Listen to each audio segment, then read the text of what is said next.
Bonsoir à tous, nous sommes le mardi 4 février, vous êtes bien sur Nyota Télévision. Bienvenue à cette édition du journal. Voici tout de suite les titres qui font la une de l'actualité. 13 écoles fermées au Katanga, c'est le résultat du travail abattu par l'organe technique de l'inspection principale provinciale de l'EPSP. Fermée pour non-viabilité, la liste de ces écoles a été publiée ce 4 février. Et puis célébration ce 4 février de la journée de lutte contre le cancer. Depuis 2012, de nombreux cas sont détectés. L'Organisation mondiale de la santé parle d'environ 14 millions de nouveaux cas détectés par an dans ce journal. On vous parle des causes et du mode de prévention. Une fois de plus, bonsoir et bienvenue à ce journal. Le gouvernement provincial du Katanga, par son organe technique, qui est l'inspection principale provinciale de l'EPSP, vient de fermer 13 écoles, dont quelques-unes de Kipushi et Kasumbalesa.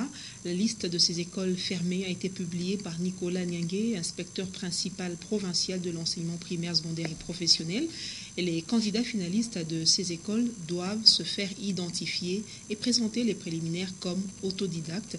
Jean-Paul Malimba Ruffin Kibambé nous en parle. Une dizaine d'écoles de Kipushi et Kasumbalesa viennent d'être fermées dans la province éducationnelle Katanga 1.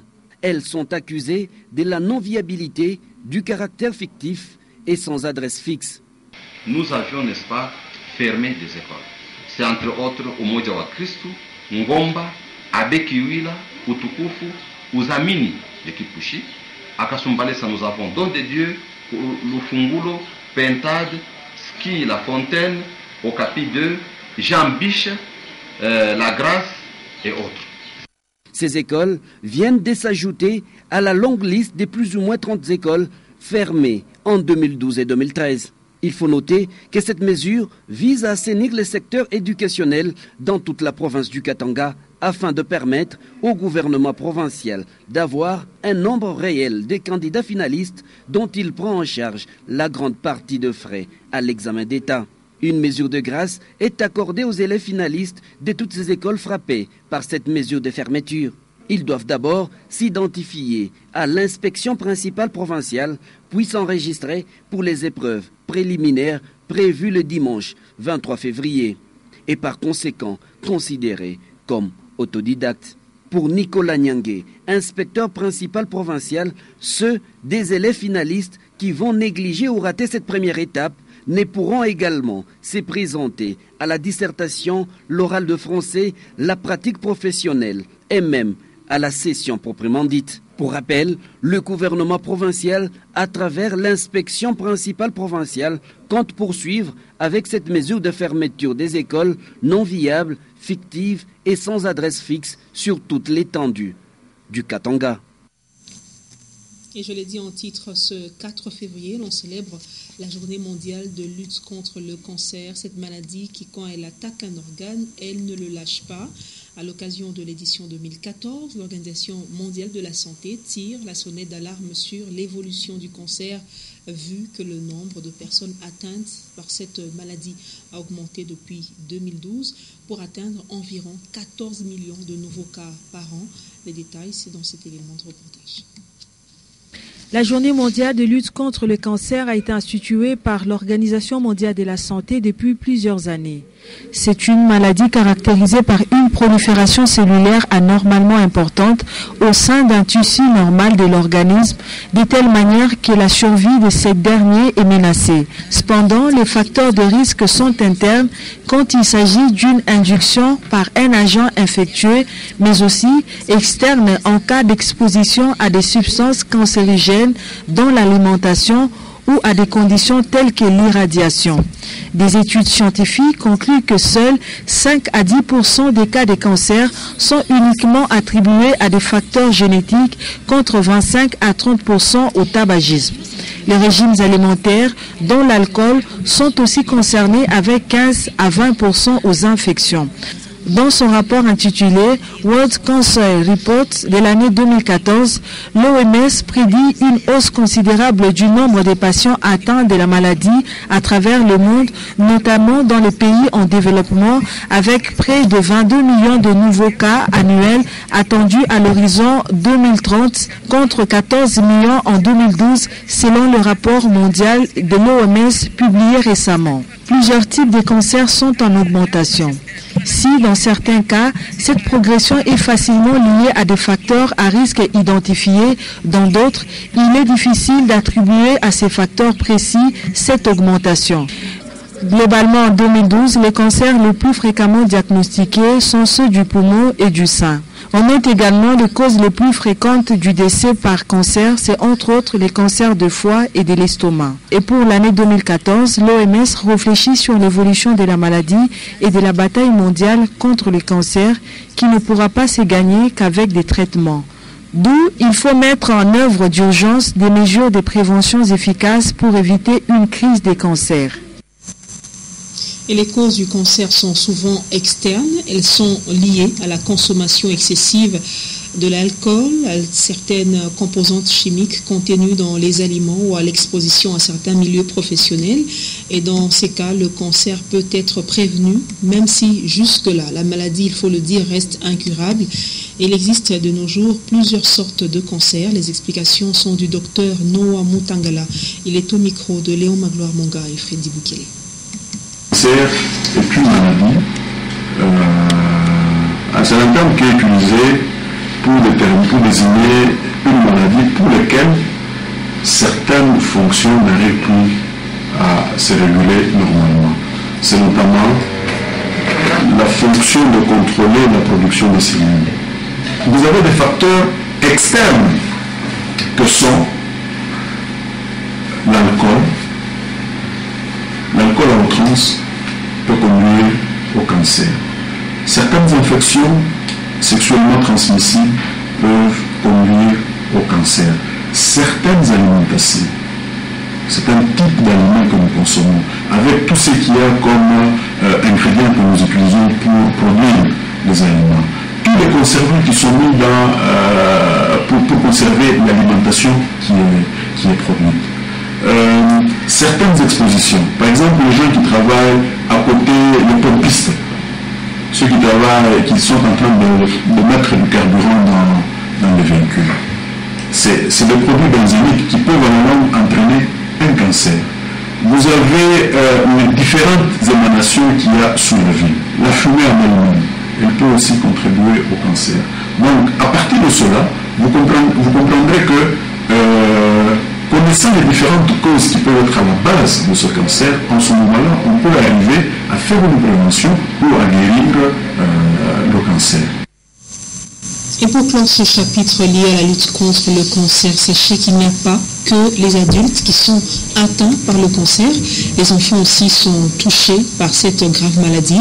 Le cancer du sang, de l'œil et autres sont les plus fréquents et sont repartis selon l'âge des enfants. Consolat Kanja Makolovera nous en parle. Chez les enfants, c'est entre autres le cancer du sang, la tumeur de rein, tumeur au cerveau, le cancer des os, de l'œil qui sont fréquents.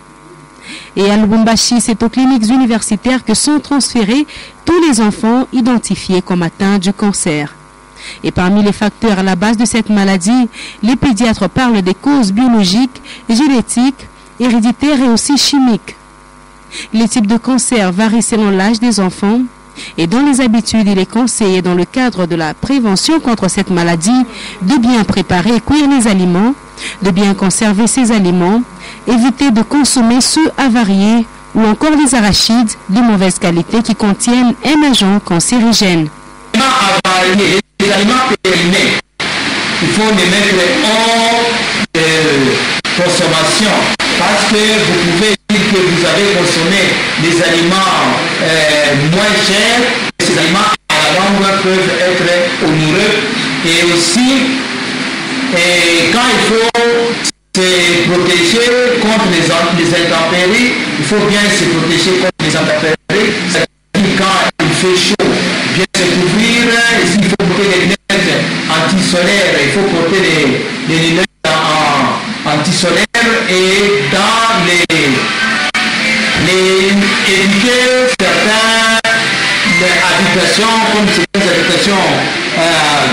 juste, ces habitations ont été construites avec une peinture, et cette peinture aujourd'hui peut être cancérigène, et aussi il faut éviter de manger, de consommer des aliments très chauds. Parfois nous avons certaines personnes qui mangent des aliments très chauds et parfois ça peut même être à la base de certains cancers comme les cancers de la gorge. Un dépistage ponctuel et régulier pour dénicher et freiner le développement de cette maladie dont le taux va croissant s'avère nécessaire.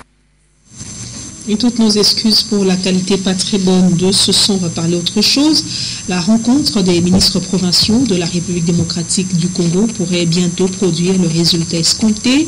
Visant la maximisation des recettes et l'amélioration du climat des affaires, ces ministres viennent de réunir à Kinshasa et de soumettre leurs propositions au ministre national délégué aux finances Patrice Kitebi et le provincial Christian Mwando Simba Kaboulou qui prenait part active a fait le point de cette rencontre. Évariste Patrick Kaboto nous en parle. La mobilisation des recettes et l'amélioration du climat des affaires préoccupent au plus haut point les ministres provinciaux des finances de la RDC. Après leur récente rencontre dans la capitale cuprifère, autour de leur homologue Christian Mwando Simba Kaboulou, ces argentiers congolais étaient cette fois dans la ville-province de Kinshasa où Patrice Kitebi Kibolvoul, ministre national délégué aux finances, s'est vu remettre l'ensemble des propositions des ministres provinciaux. Au porte-parole, Christian Mwando, de spécifier. Nous avons la taxe sur les matières biodégradables, nous avons la taxe sur les produits diététiques et cosmétiques, nous avons la taxe sur la feuille de route des véhicules importés et nous avons la taxe sur l'embarquement et débarquement des marchandises dans les installations portuaires. Si nous percevions cette taxe une fois au moment de la mise sur le marché, donc à l'entrée, cette opération ne serait même pas sensible au niveau de l'opérateur. Donc, tel que le gouvernement central nous sensibilise pour améliorer le climat des affaires, nous avons trouvé que c'était une bonne procédure d'avoir une guichet unique, un seul contrôle et tout le monde se retrouve et nous améliorons le climat des affaires et nous respectons l'ordre opérationnel au niveau des frontières parce que sinon, les gouvernements provinciaux sont obligés de mettre soit des barrières un peu plus loin que le FIDA ou avant le FIDA ou au même endroit et nous n'allons pas respecter les textes que nous sommes censés appliquer au niveau de la République et nous pensons que c'est le moyen le plus facile et de respecter les textes et d'améliorer le climat des affaires. À son tour, le ministre Patrice Kitebi a pris l'initiative et promet d'initier les démarches qu'il faille pour soumettre ses propositions à la hiérarchie et, le cas échéant, les faire couler sous forme de loi au moment opportun, après s'être adressé au Parlement. Et puis cela fait plusieurs années que les infrastructures routières de la cité Gécamine laissent à désirer. Avec ces fortes pluies qui s'abattent sur Lubumbashi, toutes ces avenues sont boueuses et impraticables. Selon les services des infrastructures en province, ce quartier n'est pas sous la gestion de l'État, mais plutôt de l'entreprise qui n'est pas totalement désaffectée. Comprenez par là la Gécamine. Diane Kassongo-Nyota nous en parle. Le quartier Mampala, communément appelé quartier Gécamine, car appartenant à cette entreprise, voit toutes ces avenues connaître une dégradation qui ne dit pas son nom. Autrefois, ces grandes artères asphaltées, telles que Lusambo, Lufira, Kabolela et Mweka, sont à ces jours en partie recouvertes soit de boue, soit de poussière, selon la saison. Et ces lanternes sont encore pires. C'est à peine que les véhicules peuvent s'y frayer un chemin. En difficulté autrefois, la Générale des Carrières et des Mines a fini par désaffecter une partie de ses maisons, vendues à des particuliers ou à ses agents, l'eau et l'électricité remis aux sociétés de distribution de ces énergies.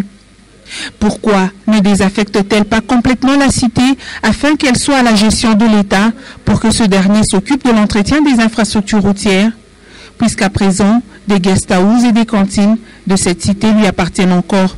Pourquoi ne pas désaffecter toute la cité comme elle a fait avec les entreprises de distribution d'eau et de l'électricité quand elle s'est sentie incapable d'honorer les factures? Et 10 ans après sa création par un étudiant britannique, le réseau social Facebook a de nombreux adeptes à Lubumbashi. La raison principale, la connexion avec le monde, un contact facile et souvent à moindre frais. Élèves, étudiants, entrepreneurs, tous ont une page Facebook pour échanger avec le monde entier. Karine Kabongo nous en parle. Autant il est facile de créer une boîte email, autant il est possible aujourd'hui d'ouvrir une page Facebook. De nombreux Louchois ont leur profil sur ce réseau social aux tentacules mondial. Un besoin de contact avec le monde. Il y a des connaissances. Je retrouve beaucoup d'amis qui sont à l'extérieur du pays. Sur les réseaux sociaux, on est très intéressé tout le monde vraiment est sur Facebook. C'était commencé comme un petit jeu. Tout le monde voulait s'occuper au palais de l'action. C'est des filles, je vais lancer des filles, comment dire, c'est les réseaux sociaux. Échanger avec des amis, leur envoyer des photos, discuter ou encore la passion d'une discipline sportive ou autre peut pousser à la création d'une page Facebook. Moi, en tant que supporter d'un club de football, j'ai préféré commencer à partager certaines informations. Par exemple, préférez-vous qu'on puisse limoger un entraîneur d'un club. Oui, il y a des gens qui vont commenter, des gens qui vont dire non, il doit rester, les autres vont dire non, il doit continuer avec sa carrière. Mais voilà, être sur Facebook signifie aussi accepter de partager et dévoiler une partie de sa vie privée, une vie personnelle à la portée de tous, car souvent ces données sont souvent non sécurisées. Quand vous mettez, vous publiez vos photos sur Facebook, il n'y a pas vraiment de sécurité. Par exemple, si je cherche par exemple votre nom, j'ai saisi votre nom, directement on affiche votre page. Si je veux voir vos photos, directement dès que je clique sur les photos, on affiche tout ce que vous avez déjà mis sur Facebook. Alors c'est tout pas normal. On devrait sécuriser, donc pour accéder aux données personnelles de la personne, on ne devrait pas commencer à afficher sur la personne. Alors, faut-il ou pas avoir une page Facebook? Difficile de répondre à cette question car tweeter, cliquer, faire un commentaire et l'envoyer à ses proches, ce geste est devenu important dans le quotidien de Louchois. Et la Société nationale d'électricité SNEL, section du Katanga, n'a pas dérogé à la règle. Elle s'est rattrapée en organisant ce 4 février sa cérémonie d'échange de vœux pour l'année 2014. Et bien dans son discours circonstanciel, Fridolin Kumbu Ilunga, directeur provincial, a appelé les agents et cadres à beaucoup plus d'amour pour l'évolution du travail. Edouard Kankouchitenge nous en parle. Ils ont respecté la tradition en procédant aux échanges des vœux de Nouvel An, les agents et cadres de la Société nationale d'électricité section du Katanga. Le président de la délégation syndicale provinciale de la SNEL a laissé entendre que cette cérémonie a pour objectif de renforcer la cohésion au sein de l'entreprise. Il a évoqué Karl Marx qui dit que l'outil est important, mais l'ouvrier est très important, comme pour dire que l'on doit améliorer les conditions sociales des travailleurs pour espérer une bonne production. Dans son adresse aux agents et cadres, Fridolin Kumbu Ilunga, directeur provincial de la SNEL, a rendu hommage au chef de l'État pour la paix retrouvée et au gouverneur de province Moïse Katumbi Tchapoué pour son implication dans l'amélioration des dessertes énergétiques au Katanga. Plusieurs actions ont été réalisées avec le concours de la direction générale, du gouvernement provincial, des partenaires et avec votre concours. Celles-ci ont été possibles parce que chacun de vous a compris que notre devoir est celui de fournir à la population un service de qualité malgré la précarité de la trésorerie et du déficit énergétique que nous connaissons depuis plus de 2 ans. À titre illustratif, nous citerons sur le plan social l'amélioration de la prise en charge des soins médicaux des agents, allant jusqu'au transfert des malades dans des centres de prise utiles. Directeurs commerciaux, chefs de division et autres ont présenté leurs vœux au directeur provincial. Pour joindre l'utile à l'agréable, agents et cadres de la Société nationale d'électricité section du Katanga ont partagé ensemble un verre de joie pour resserrer les liens d'amitié et de franche collaboration. Et d'une cérémonie d'échange de vœux à une autre, c'est au siège de Nyota Radio et Télévision que le DG de Nyota, Olivier Touta Umba, a reçu les membres de la troupe théâtrale Safari Label au menu échange des vœux et les nouvelles perspectives pour la nouvelle année, bien sûr. Patricia Naïsma-Okabea nous en parle. Échange de vœux, mardi 4 février 2014, au siège social de la radio-télévision Nyota, entre le directeur général de la chaîne et la troupe théâtrale Safari Label, que dirige Bélard Lubila Milongo. Cette troupe théâtrale se produisant à Nyota Radio a reçu récemment un diplôme de mérite d'une Asbel de la place et pour rappel, Bélard Lubila a été primé meilleur agent de l'année 2013. Dorénavant, la troupe se produira aussi à la télévision et à cet effet, elle a reçu des nouvelles orientations de la part d'Olivier Touta, directeur général de la radio-télévision Nyota, afin d'adapter leur production aux exigences de l'audiovisuel. Les autorités de Nyota, à partir du numéro 1 jusqu'à tous les collaborateurs, du choix qui a été porté à ma personne pour être l'employé de l'année. Ce n'est pas de ma personne, mais il y a un Dieu vivant qui a voulu que cela puisse se faire. Ce que je peux demander, c'est que le Seigneur Tout-Puissant puisse donner longue vie à l'entreprise Nyota et aussi au concepteur du projet Nyota, qui est aujourd'hui l'un des noyaux là où les gens se retrouvent pour exercer leur profession, là où nous nourrissons nos familles, là où nous payons nos taxes, nous retrouvons en tant que professionnels pour les études déjà faites. Et c'est à cœur joie que Bélard Lubila a remercié les autorités, cadres et agents, ses collègues de Nyota Télévision. Se referme cette édition du journal. Merci à vous de l'avoir suivi. Avant de nous quitter, voici le rappel des titres. 13 écoles fermées au Katanga, c'est le résultat du travail abattu par l'organe technique de l'inspection principale provinciale de l'SPSP, fermée pour non-viabilité. La liste de ces écoles a été publiée ce 4 février. Et célébration ce 4 février de la journée de lutte contre le cancer. Depuis 2012, de nouveaux cas sont détectés. L'Organisation mondiale de la santé parle d'environ 14 millions de nouveaux cas détectés par an. Et dans ce journal, nous avons parlé des causes et du mode de prévention. Fin complète de ce journal une fois de plus. Merci à vous de l'avoir suivi. Je vous retrouve demain à 19h pour vous informer et je vous dis, Madame, Monsieur, à la force commencer, il faut joindre le courage de persévérer. Au revoir, à demain.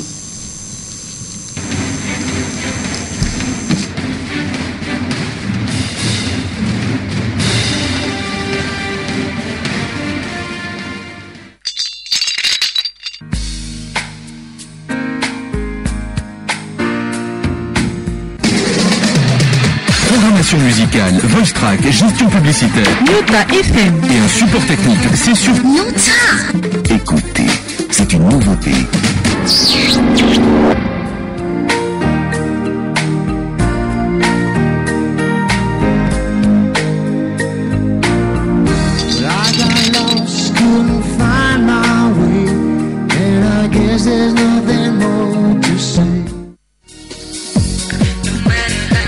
Ils veulent à tout prix être africains la saison prochaine.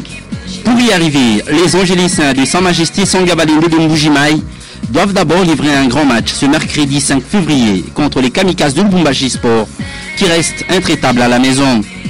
Le choc entre une équipe qui veut jouer l'Afrique et celle qui joue pour les titres est à suivre ce mercredi 5 février à 15h30 au stade Kibasa Maliba de la Kenya.